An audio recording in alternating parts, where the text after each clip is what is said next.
medio de la crisis que estamos viviendo, huracanes, terremotos, incendios, pandemia, necesitamos un mensaje a nuestro corazón.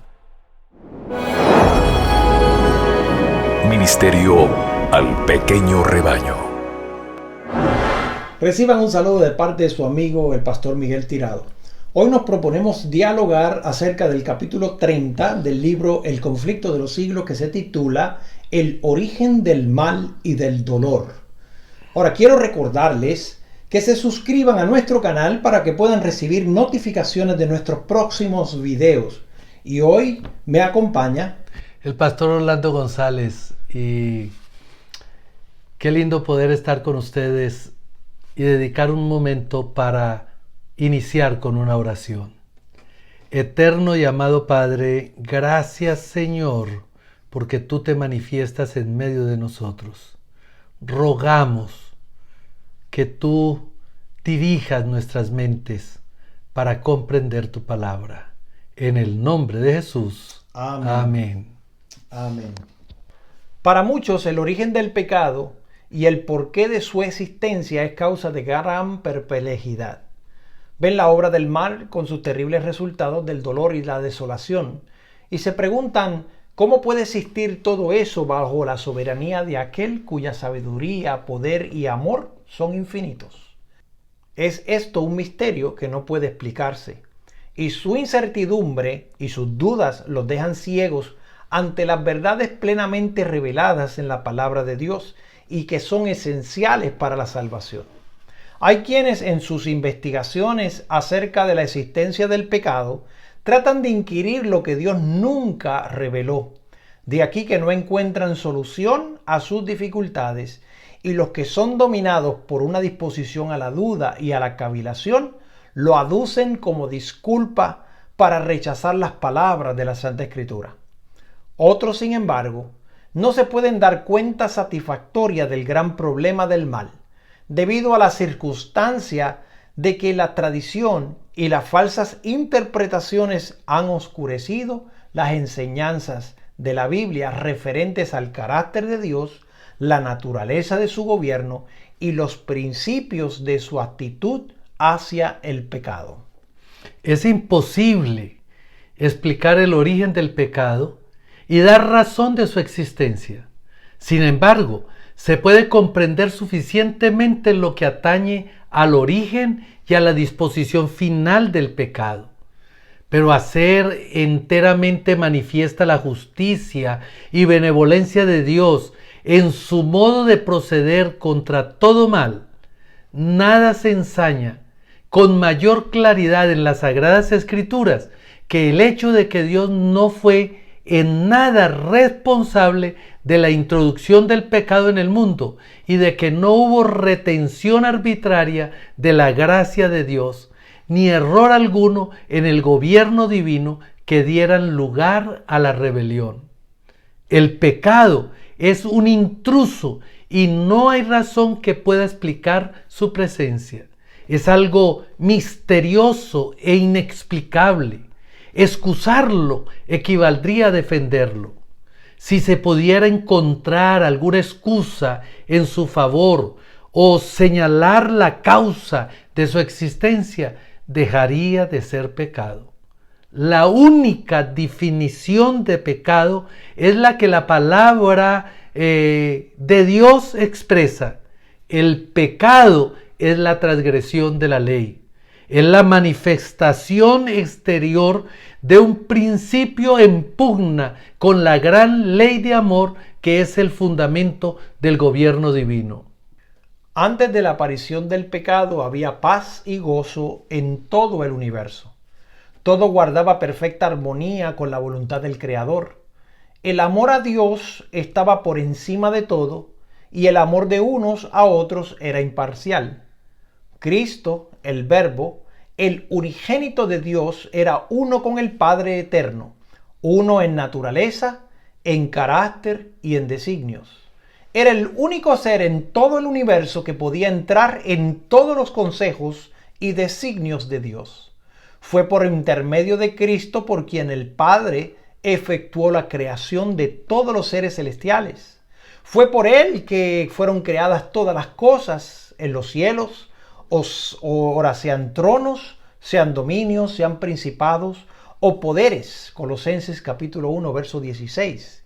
Y todo el cielo rendía homenaje tanto a Cristo como al Padre. Como la ley de amor era el fundamento del gobierno de Dios, la dicha de todos los seres creados dependía de su perfecta armonía con los grandes principios de justicia. Dios quiere que todas sus criaturas le rindan un servicio de amor y un homenaje que provenga de la apreciación inteligente de su carácter. No le agrada la sumisión forzosa y da a todos libertad para que les sirvan voluntariamente. Pero hubo un ser que prefirió pervertir esa libertad. El pecado nació en aquel que después de Cristo había sido el más honrado por Dios y el más exaltado en honor y en gloria entre los habitantes del cielo. Antes de su caída, Lucifer era el primero de los querubines que cubrían el propiciatorio santo y sin mácula. Así dice Jehová el Señor: tú eres el sello de perfección, lleno de sabiduría y consumado en hermosura. En el Edén, jardín de Dios, estabas. De toda piedra preciosa era tu vestiduras. Eras el querubín ungido que cubrías con tus alas. Yo te constituí para esto. En el santo monte de Dios estabas. En medio de las piedras de fuego te paseabas. Perfecto eras en tus caminos desde el día en que fuiste creado hasta que la iniquidad fue hallada en ti. Ezequiel capítulo 28, versículos 12 al 15. Lucifer había podido seguir gozando del favor de Dios, amado y honrado por todas las huestes angélicas, empleando sus notables facultades para beneficiar a los demás y para glorificar a su Hacedor. Pero el profeta dice: se te ha engreído el corazón a causa de tu hermosura. Has corrompido tu sabiduría con motivo de tu esplendor. Poco a poco, Lucifer se abandonó al deseo de la propia exaltación. Has puesto tu corazón como corazón de Dios. Tú que dijiste: al cielo subiré, sobre las estrellas de Dios ensalzaré mi trono. Me sentaré en el monte de asamblea. Me remontaré sobre las alturas de las nubes. Seré semejante al Altísimo. En lugar de procurar que Dios fuese objeto principal de los afectos y de la obediencia de sus criaturas, Lucifer se esforzó por granjearse el servicio y el homenaje de ellas, y codiciando los honores que el Padre Infinito había concedido a su Hijo, este príncipe de los ángeles aspiraba a un poder que solo Cristo tenía derecho a ejercer. El cielo entero se había regocijado en reflejar la gloria del Creador y entonar sus alabanzas. Y en tanto que Dios era así honrado, todo era paz y dicha. Pero una nota discordante vino a romper las armonías celestiales. El amor y la exaltación de sí mismo, contrarios al plan del Creador, despertaron presentimientos del mal en las mentes de aquellos entre quienes la gloria de Dios lo superaba todo. Los consejos celestiales alegaron con Lucifer. El Hijo de Dios le hizo presentes la grandeza, la bondad y la justicia del Creador y la naturaleza sagrada e inmutable de su ley. Dios mismo había establecido el orden del cielo y Lucifer, al apartarse de él, iba a deshonrar a su Creador y a traer la ruina sobre sí mismo. Pero la amonestación dada con un espíritu de amor y misericordia infinitos solo despertó espíritu de resistencia. Lucifer dejó prevalecer sus celos y su rivalidad con Cristo y se volvió aún más obstinado. El orgullo de su propia gloria le hizo desear la supremacía. Lucifer no apareció como don de su creador los altos honores que Dios le había conferido, y no sintió gratitud alguna. Se glorificaba de su belleza y elevación, aspiraba a ser igual a Dios. Era amado y reverenciado por la hueste celestial. Los ángeles se deleitaban en ejecutar sus órdenes y estaba revestido de sabiduría y gloria sobre todos ellos. Sin embargo, el Hijo de Dios era soberano reconocido del cielo y gozaba de la misma autoridad y poder que el Padre. Cristo tomaba parte en todos los consejos de Dios, mientras que a Lucifer no le era permitido entrar así en los designios divinos. Y este ángel poderoso se preguntaba por qué había de tener Cristo la supremacía y recibir más honra que él mismo. Abandonando el lugar que ocupaba en la presencia inmediata del Padre, Lucifer salió a difundir el espíritu de descontento entre los ángeles, obrando con misericordioso sigilo y encubriendo durante algún tiempo sus verdaderos fines. Bajo una apariencia de respeto hacia Dios, se esforzó en despertar el descontento respecto a las leyes que gobernaban a los seres divinos, insinuando que ellas imponían restricciones innecesarias. Insistía en que siendo dotados de una naturaleza santa, los ángeles debían obedecer los dictados de su propia voluntad. Procuró ganarse la simpatía de ellos, haciéndoles creer que Dios había obrado injustamente con él, concediendo a Cristo honor supremo. Dio a entender que al aspirar a mayor poder y honor, no trataba de exaltarse a sí mismo, sino de asegurar libertad para todos, los habitantes del cielo, a fin de que pudiesen así alcanzar a un nivel superior de existencia. En su gran misericordia, Dios soportó por largo tiempo a Lucifer. Este no fue expulsado inmediatamente de su elevado puesto, cuando se dejó arrastrar por primera vez por el espíritu de descontento, ni tampoco cuando empezó a presentar sus falsos acertos a los ángeles leales. Fue retenido aún por mucho tiempo en el cielo. Varias y repetidas veces se le ofreció el perdón con tal de que se arrepintiese y se sometiese. Para convencerle de su error, se hicieron esfuerzos de que solo el amor y la sabiduría infinita eran capaces. Hasta entonces no se había conocido el espíritu de descontento en el cielo. El mismo Lucifer no veía en un principio hasta dónde le llevaría este espíritu. No comprendía la verdadera naturaleza de sus sentimientos. Pero cuando se demostró que su descontento no tenía motivo, Lucifer se convenció de que no tenía razón, que lo que Dios pedía era justo y que debía reconocerlo ante todo el cielo. De haberlo hecho así, se habría salvado a sí mismo y a muchos ángeles. En ese entonces, no había él negado aún toda la obediencia a Dios.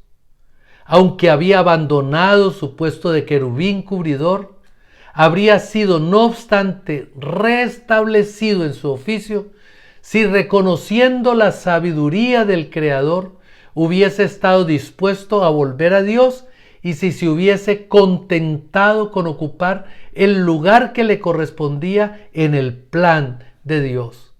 Pero el orgullo le impidió someterse. Se empeñó en defender su proceder, insistiendo en que no necesitaba arrepentirse, y se entregó de lleno al gran conflicto con su Hacedor. Desde entonces, dedicó todo su poder de su gran inteligencia a la tarea de engañar, para asegurarse la simpatía de los ángeles que habían estado bajo sus órdenes. Hasta el hecho de que Cristo le había prevenido y aconsejado fue desnaturalizado para servir a sus perfidios designios. A los que estaban más estrechamente ligados a él por el amor y la confianza, Satanás les hizo creer que había sido mal juzgado, que no se había respetado su posición y que se le quería coartar la libertad. Después de haber así desnaturalizado las palabras de Cristo, pasó a prevaricar y a mentir descaradamente, acusando al Hijo de Dios de querer humillarlo ante los habitantes del cielo. Además, trató de crear una situación falsa entre sí mismo y los ángeles aún leales.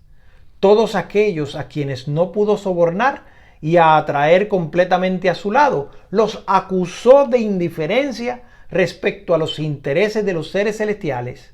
Acusó a los que permanecían fieles a Dios de aquello mismo que él estaba haciendo. Y para sostener contra Dios la acusación de injusticia para con él, recurrió a una falsa presentación de las palabras y de los actos del Creador. Su política consistía en confundir a los ángeles con argumentos sutiles acerca de los designios de Dios. Todo lo sencillo lo envolvía en misterio y, valiéndose de artera perversión, hacía nacer dudas respecto a las declaraciones más terminantes de Jehová. Su posición elevada y su estrecha relación con la administración divina daban mayor fuerza a sus representaciones, y muchos ángeles fueron conducidos a unirse con él en su rebelión contra la autoridad celestial. Dios permitió en su sabiduría que Satanás prosiguiese su obra hasta que el espíritu de desafecto se convirtiese en activa rebeldía. Era necesario que sus planes se desarrollaran por completo para que su naturaleza y sus tendencias quedaran a la vista de todos.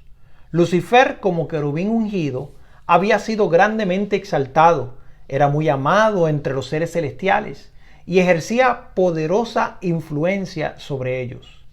El gobierno de Dios no incluía solo a los habitantes del cielo, sino también a los de todos los mundos que él había creado. Satanás pensó que si podía arrastrar a los ángeles del cielo en su rebeldía, podría también arrastrar a los habitantes de los demás mundos. Había presentado arteramente su manera de ver la cuestión, valiéndose de sofismas y fraude para conseguir sus fines. Tenía gran poder para engañar y al usar su disfraz de mentira había obtenido una ventaja. Ni aun los ángeles leales podían discernir plenamente su carácter ni ver a dónde conduciría su obra.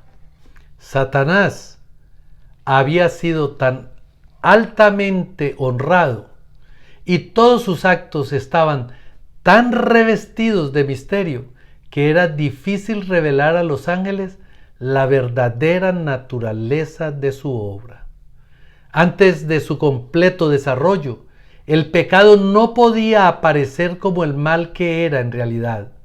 Hasta entonces no había existido en el universo de Dios y los seres santos no tenían idea de su naturaleza y malignidad. No podían ni entrever las terribles consecuencias que resultarían de poner a un lado la ley de Dios. Al principio, Satanás había ocultado su obra bajo una astuta profesión de lealtad para con Dios. Aseveraba que se debelaba por honrar a Dios, afianzar su gobierno y asegurar el bien de todos los habitantes del cielo. Mientras difundía el descontento entre los ángeles que estaban bajo sus órdenes, aparentaba hacer cuanto le era posible porque desapareciera ese mismo descontento. sostenía que los cambios que reclamaban en el orden y en las leyes de gobierno de Dios eran necesarios para conservar la armonía del cielo. En su actitud para con el pecado, Dios no podía sino obrar con justicia y verdad. Satanás podía hacer uso de armas de las cuales Dios no podía valerse: la lisonja y el engaño. Satanás había tratado de falsificar la palabra de Dios y había representado de un modo falso su plan de gobierno ante los ángeles, sosteniendo que Dios no era justo al imponer leyes y reglas a los habitantes del cielo, que al exigir de sus criaturas sumisión y obediencia solamente estaba buscando su propia gloria. Por eso debía ser puesto de manifiesto ante todos los habitantes del cielo y ante los de todos los mundos que el gobierno de Dios era justo y su ley perfecta. Satanás había dado a entender que él mismo trataba de promover el bien del universo. Todos debían llegar a comprender el verdadero carácter del usurpador y el propósito que le animaba. Había que darle tiempo para que se diera a conocer por sus actos de maldad. Satanás achacaba a la ley y al gobierno de Dios la discordia que su propia conducta había introducido en el cielo. Declaraba que todo el mal provenía de la administración divina. Aseveraba que lo que él mismo quería era perfeccionar los estatutos de Jehová. Era pues necesario que debiera conocer la naturaleza de sus pretensiones y los resultados de los cambios que él proponía introducir a la ley divina. Su propia obra debía condenarle. Satanás había declarado desde un principio que no estaba en rebelión. El universo entero debía ver al seductor desenmascarado. Aun cuando quedó resuelto que Satanás no podía permanecer por más tiempo en el cielo, la sabiduría infinita no le destruyó. En vista de que solo un servicio de amor puede ser aceptable a Dios, la sumisión de sus criaturas debe proceder de una convicción de su justicia y benevolencia. Los habitantes del cielo y de los demás mundos, no estando preparados para comprender la naturaleza ni las consecuencias del pecado, no podrían haber reconocido la justicia y la misericordia de Dios en la destrucción de Satanás. De haber sido éste aniquilado inmediatamente, aquellos habrían servido a Dios por miedo más bien que por amor. La influencia del seductor no habría quedado destruida del todo, ni el espíritu de rebelión habría sido extirpado por completo. Para bien del universo entero, a través de las edades sin fin, era preciso dejar que el mal llegase a su madurez y que Satanás desarrollase más completamente sus principios, a fin de que todos los seres creados reconociesen el verdadero carácter de los cargos que arrojara él contra el gobierno divino, y a fin de que quedara para siempre incontrovertibles la justicia y la misericordia de Dios, así como el carácter inmutable de su ley. La rebeldía de Satanás, cual testimonio perpetuo de la naturaleza y de los resultados terribles del pecado, debía servir de lección al universo en todo el curso de las edades futuras. La obra del gobierno de Satanás, sus efectos sobre los hombres y los ángeles, harían patentes los resultados del desprecio de la autoridad divina. Demostrarían que de la existencia del gobierno de Dios y de su ley depende el bienestar de todas las criaturas que Él ha formado. De este modo, la historia del terrible experimento de la rebeldía sería para todos los seres santos una salvaguardia eterna destinada a precaverlos contra todo engaño respecto a la índole de la transgresión y a guardarlos de cometer pecado y de sufrir el castigo consiguiente. El gran usurpador siguió justificándose hasta el fin mismo de la controversia en el cielo, cuando se dio a saber que con todos sus secuaces iba a ser expulsado de las moradas de la dicha, el jefe rebelde declaró audazmente su desprecio de la ley del Creador. Reiteró su aserto de que los ángeles no necesitaban sujeción, sino que debían dejársele seguir su propia voluntad y que los dirigiría siempre bien. Denunció los estatutos divinos como restricción de su libertad y declaró que el objeto que él perseguía era asegurar la abolición de la ley para que, libres de esta traba, las huestes del cielo pudiesen alcanzar un grado de existencia más elevado y glorioso. De común acuerdo, Satanás y sus huestes culparon a Cristo de su rebelión, declarando que si no hubiesen sido censurados, no se habrían rebelado. Así obstinados y arrogantes en su deslealtad, vanamente empezados en trastornar el gobierno de Dios, al mismo tiempo que en son de blasfemia decían ser ellos mismos víctimas inocentes de un poder opresivo. El gran rebelde y todos sus secuaces fueron al fin echados del cielo. El mismo espíritu que fomentara la rebelión en el cielo continúa inspirándole en la tierra. Satanás ha seguido con los hombres la misma política que siguiera con los ángeles. Su espíritu impera ahora en los hijos de desobediencia.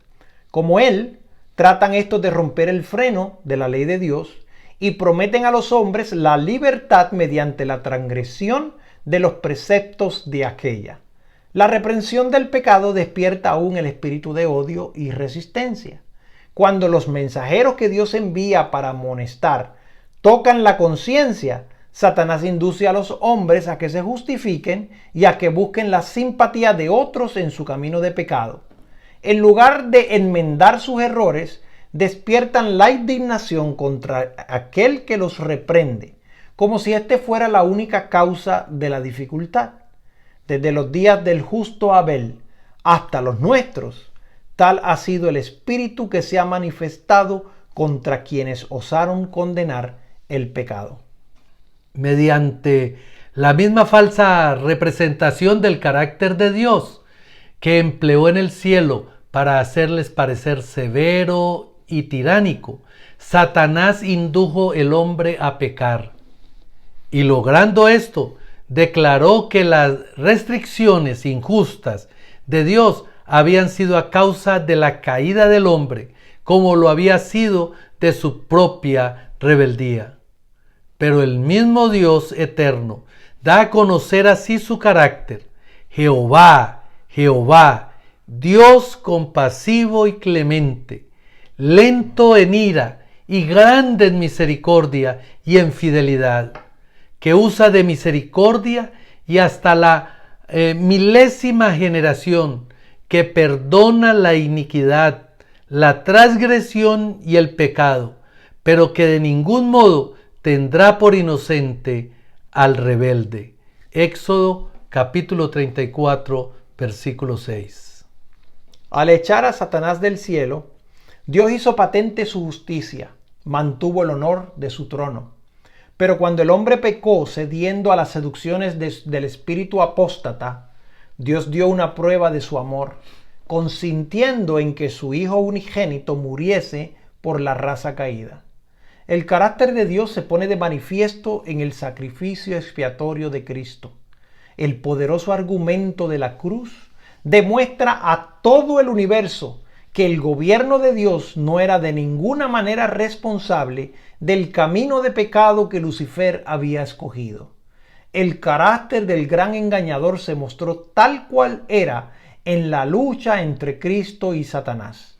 Durante el ministerio terrenal del Salvador, nada habría podido desarraigar tan completamente las simpatías que los ángeles celestiales y todo el universo leal pudiera sentir hacia Satanás como su guerra cruel contra el Redentor del mundo.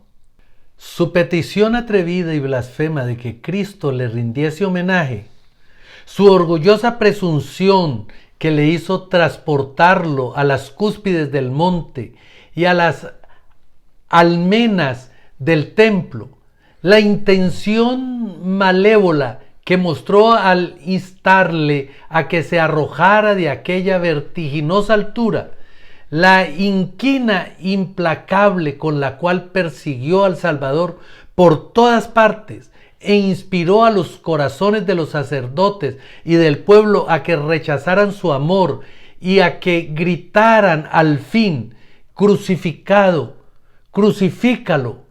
Todo esto despertó el asombro y la indignación del universo. Fue Satanás el que impulsó al mundo a rechazar a Cristo.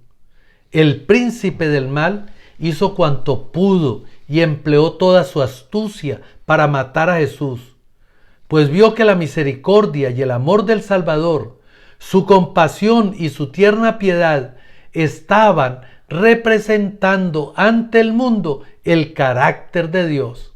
Satanás disputó todos los acertos del Hijo de Dios y empleó a los hombres como agentes suyos para llenar la vida del Salvador de sufrimiento y penas. Los sofismas y las mentiras por medio de los cuales procuró obstaculizar la obra de Jesús, el odio manifestado por los hijos de rebelión, sus acusaciones crueles contra aquel cuya vida se rigió por una bondad sin precedente. Todo ello provenía de un sentimiento de venganza profundamente arraigado. Los fuegos concentrados en la envidia y de la malicia, del odio y de la venganza estallaron en el Calvario contra el Hijo de Dios, mientras el cielo miraba con silencioso horror. Consumado ya el gran sacrificio, Cristo subió al cielo, rehusando la adoración de los ángeles, mientras no hubiese presentado la petición: Padre, aquellos que me has dado, quiero que donde yo estoy, ellos también estén conmigo. Juan 17:24. Entonces, con amor y poder indecible, el Padre respondió desde su trono: adórenle todos los ángeles de Dios. Hebreos capítulo 1, versículo 6. No había ni una mancha en Jesús. Acabada su humillación, cumplió su sacrificio. Le fue dado un nombre que está por encima de todo otro nombre. Entonces fue cuando la culpabilidad de Satanás se destacó en toda su desnudez. Había dado a conocer su verdadero carácter de misterioso y asesino. Se echó de ver que el mismo espíritu con el cual él gobernaba a los hijos de los hombres que estaban bajo su poder, lo habría manifestado en el cielo si hubiese podido gobernar a los habitantes de éste. Había aseverado que la transgresión de la ley de Dios traería consigo libertad y ensalzamiento, pero lo que trajo en realidad fue servidumbre y degradación. Los falsos cargos de Satanás contra el carácter del gobierno divino aparecieron en su verdadera luz. Él había acusado a Dios de buscar tan solo su propia exaltación, con las exigencias de sumisión y obediencia por parte de sus criaturas, y había declarado que mientras el Creador exigía que todos se negasen a sí mismo, él mismo no practicaba la negación ni hacía sacrificio alguno. Entonces se vio que para salvar una raza caída y pecadora, el legislador del universo había hecho el mayor sacrificio que el amor pudiera inspirar, pues Dios estaba en Cristo reconciliando al mundo así. 2 de Corintios capítulo 5 verso 19. Se vio además que mientras Lucifer había abierto la puerta del pecado debido a su sed de honores y supremacía, Cristo, para destruir al pecado, se había humillado y hecho obediente hasta la muerte. Dios había manifestado cuánto aborrece los principios de rebelión. Todo el cielo vio su justicia revelada.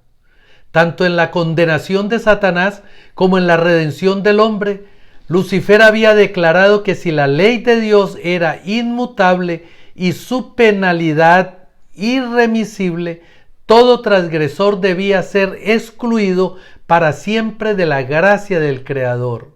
Él había sostenido que la raza pecaminosa se encontraba fuera del alcance de la redención y era por consiguiente presa legítima suya. Pero la muerte de Cristo fue un argumento irrefutable en favor del hombre.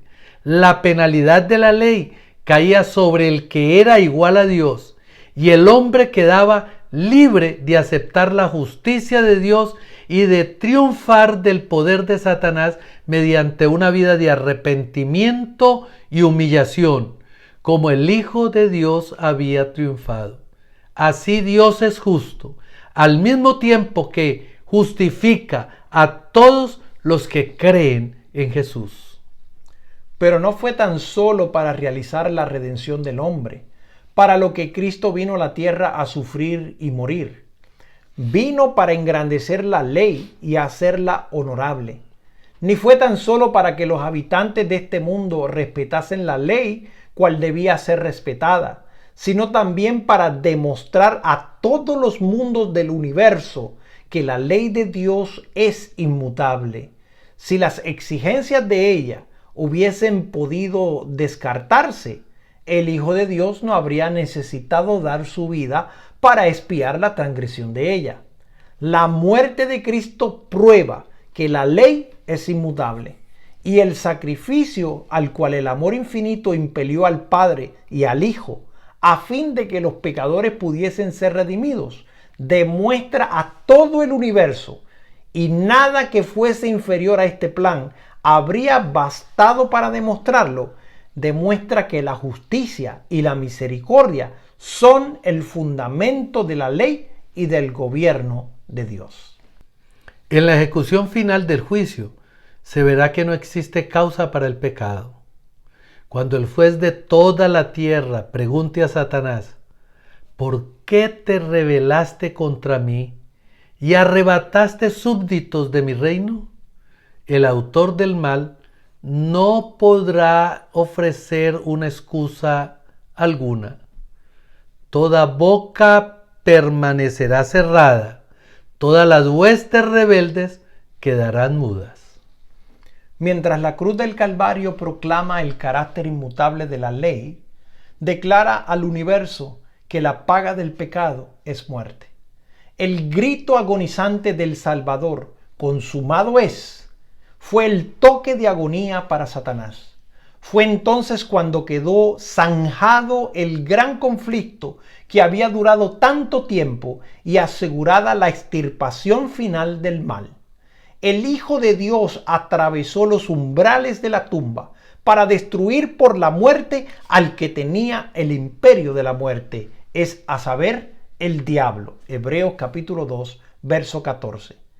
El deseo que Lucifer tenía de exaltarse a sí mismo le había hecho decir: sobre las estrellas de Dios ensalzaré mi trono, seré semejante al Altísimo. Pero ahora Dios declara: te torno en ceniza sobre la tierra, y no existirás más para siempre. Isaías 14, 13 y 14, y en Ezequiel 28, 18 y 19. Esto será cuando venga el día ardiente como un horno, y todos los soberbios y todos los que hacen maldad serán estopa, y aquel día que vendrá los abrazará, ha dicho Jehová de los ejércitos, el cual no les dejará ni raíz ni ramas. Malaquías capítulo 4, versículo 1. Todo el universo habrá visto la naturaleza y los resultados del pecado y su destrucción completa, que en un principio hubiese atemorizado a los ángeles y deshonrado a Dios. Justificará entonces el amor de Dios y establecerá su gloria ante un universo de seres que se deleitarán en hacer su voluntad y en cuyos corazones se encontrará su ley. Nunca más se manifestará el mal. Las palabras de Dios dice en Nahum 1:9: no se levantará la aflicción segunda vez. la ley de Dios, que Satanás vituperó por yugo de servidumbres, será honrada como la ley de la libertad. Después de haber pasado por tal prueba y experiencia, la creación no se desviará jamás de su sumisión a aquel que se dio a conocer en su obra como Dios de amor insondable y sabiduría infinita. Mi querido amigo, un poquito y el que ha de venir, vendrá. El quedar desenmascarado el poder del mal dirigido por Satanás nos permite a ti y a mí confiar sin temor y sin duda de que Él vendrá y que el triunfo estará asegurado y que al lado de nuestro Salvador seremos entronizados a la patria celestial. Ven, juntémonos, formemos parte de ese pueblo, abriendo nuestro corazón a Dios y diciéndole: ven, Señor Jesús, ven, úngenos, tómanos, cámbianos, transfórmanos. Amén. Que el Señor te bendiga y te guarde. Que el Señor haga resplandecer su gloria sobre ti y te conceda el gozo de la eternidad.